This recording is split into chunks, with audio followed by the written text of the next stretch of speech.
తెలంగాణ ఉద్యమంలో కేసీఆర్ గారు టీఆర్ఎస్ పార్టీని స్థాపించిన తర్వాత తెలంగాణ ఉద్యమాన్ని మొదలుపెట్టిన తర్వాత నీళ్లు నిధులు నియామకాలనే ట్యాగ్ లైన్ మీద తెలంగాణ ఉద్యమం జరిగింది.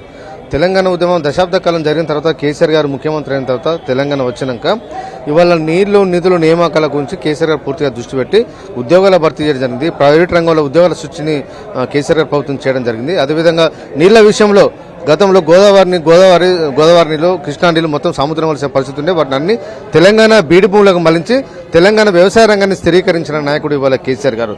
ఇవాళ రేవంత్ రెడ్డి గారు అనేకమైన హామీలు ఇచ్చి ఇవాళ అధికారంలోకి వచ్చిన తర్వాత కూడా ఇవాళ మళ్ళీ అదే ట్యాగ్ లైన్ మీద కొట్టాడాల్సిన పరిస్థితి ఏర్పడింది.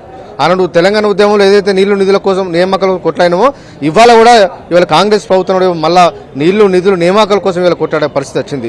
2 లక్షల ప్రభుత్వ ఉద్యోగాలు ఖాళీలు మేము నోటిఫికేషన్ ఇస్తామని చెప్పారు. జాబ్ క్యాలెండర్ ఏర్పాటిస్తున్నామని చెప్పి ఇప్పటి వరకు కూడా ఆ జాబ్ క్యాలెండర్ పేరు మీద నోటిఫికేషన్ ఇవ్వలేదంటే ఇవాళ నియామకాల మీద మళ్ళీ విద్యార్థులందరూ ఇవాళ కొట్టాడకి వాళ్ళు సిద్ధమైపోయారు.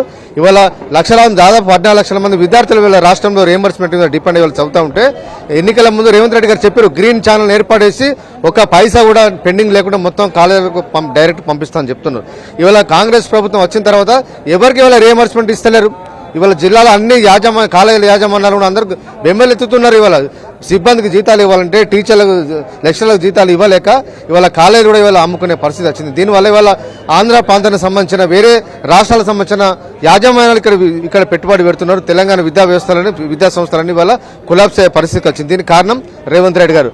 అందుకే తెలంగాణకు మళ్ళా కేసీఆర్ రావాలి, సారే సీఎం కేసీఆర్ గారే ముఖ్యమంత్రి కావాలి, రేవంత్ పోవాలి, కేసీఆర్ రావాలనే నినాదం ఇవాళ తెలంగాణలో రోజు ఇవాళ పెరుగుతూ ఉన్నది.